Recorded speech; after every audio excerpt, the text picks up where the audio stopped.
So again, there's the ridge line and the trail that I'm walking on in this part two of this. And then over here is part of the land where I think probably the second row would be built. Seems fairly buildable back in here. And they could have some lots behind the houses. So I'm kind of guessing that this is where Fox Hollow Lane would be, right in through here. And we're going to walk on down this a little bit further.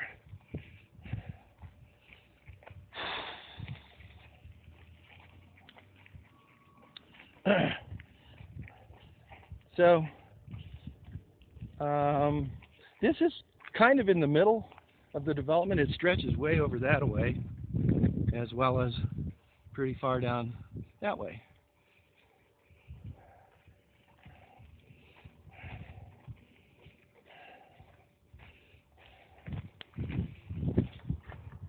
Thanks for putting up with my really amateur cinematography. I've hardly ever done a video before, and this is going to be one of my first efforts at doing one for anybody else to look at. So now we're just walking through the property, getting closer down to Midland Avenue.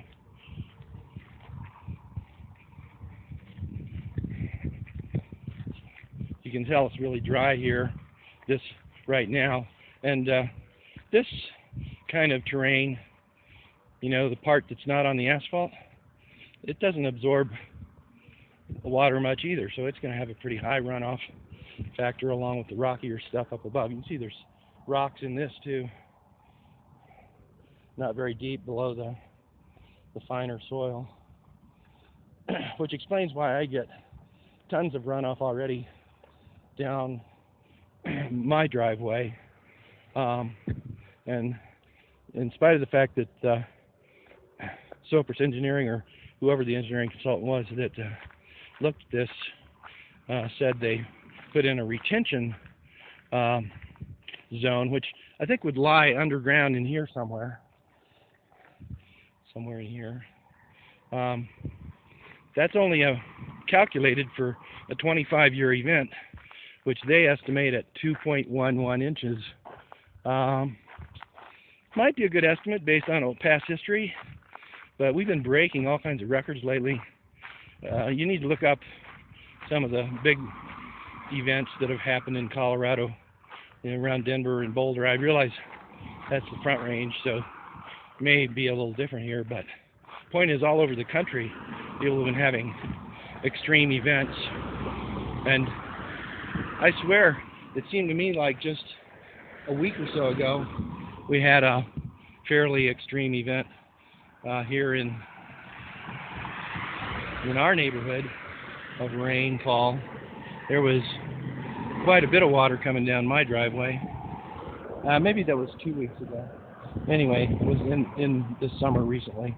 So here's my driveway, and you can see that there's some sand buildup here from this gutter because it lies low and it just sucks a lot of water off it. This is one of the driveways that's indicated as a flow line. I would call this part of it, though, the bear freeway, because we have bears and deer coming down through here. The deer usually go across on the other side on the grass, and the bear usually come down here because my neighbor has some apple trees, and head down to the river this way.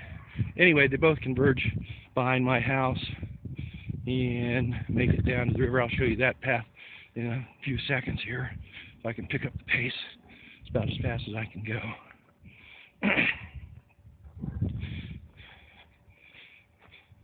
Let's look back at something here. I guess we can't see it. Oh yeah, there's across the way, that's my neighbor's fence on Fox Hollow, and the pine tree that's above it is roughly as tall as the first row of three-story buildings. And if they're going to be set right there, when you're on the sidewalk up above, you won't actually be able to see the ridge line at certain points in your walk.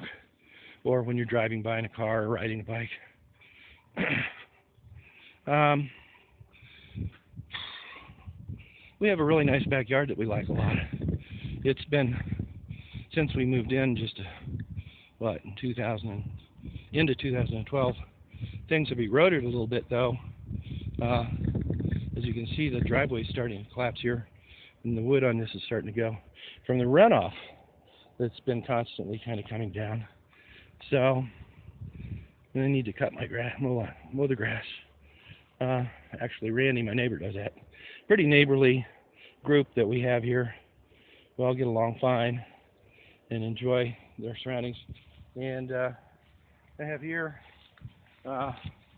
just night before last, I guess we had a bear visitor, which you can see based the things that he was eating. And you know, the bears I've seen on this little pathway, which goes through the scrub oak grove on my property, I've found the same kind of evidence of bears more than once since we've been here. They seem to like to come down through here. Pretty easy path, and they like the acorns and stuff that they can find, and the berries and so on. And coming up on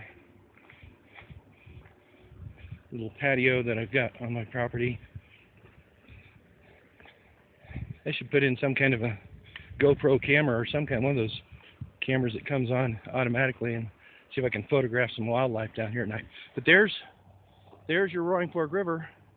The bears have often gone down over there in the past, but you know, since this pathway has been developed, it's likely they probably come this way and head down to the river. Anyway, I think that's about where we need to call it an end. You can see they have nice fishing out there in the rocks that are in clear water this time of year, and in the fall they do too, you know, when they're getting ready to hibernate and so on. So it's a fine place, and there's all kinds of raptors that come down here, of course. But I hope we don't cut off their passageway, because this is really the last best passageway from Red Mountain to the Roaring Fork River. I can say that I know there's some little paths up in here too that come straight down from my driveway that the deer take, and probably the foxes as well.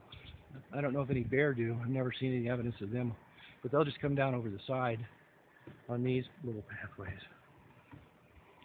Thanks for listening.